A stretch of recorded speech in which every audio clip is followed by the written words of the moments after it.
Joe Biden continued his string of public gaffes while campaigning in Iowa Tuesday, inaccurately claiming that Robert F. Kennedy and Martin Luther King Jr. were assassinated in the 1970s. The former vice president, who has worried even his staunchest allies in recent weeks for often confusing times and places, made the slip-up during a campaign appearance in Urbandale, Iowa. Just like in my generation, when I got out of school, when Bobby Kennedy and Dr. King had been assassinated in the 70s, the late 70s, I got engaged, Biden told the audience, before proceeding to ramble about the counterculture movement of the 1960s. Up to that time, remember, none of you women will remember this, but a couple men will remember it, he said.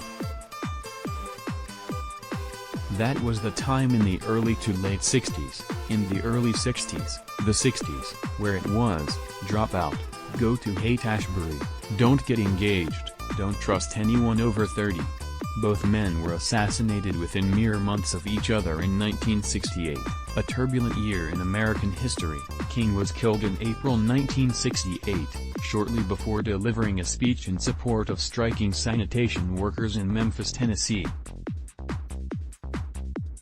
Kennedy, on the other hand, was assassinated in June 1968, right after having won California's Democratic presidential primary. The confusion on Biden's part is troubling due to the fact that he has often cited both men as big influences on his decision to enter politics.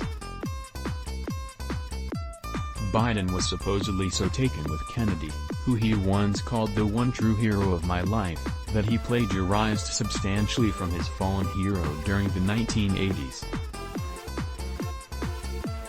This is not the first time Biden has been fuzzy about remembering details on the campaign trail.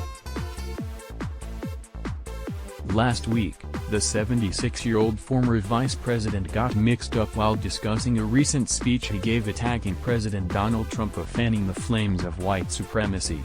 Instead of accurately stating the speech took place in Burlington, Iowa, Biden claimed it occurred in Burlington, Vermont.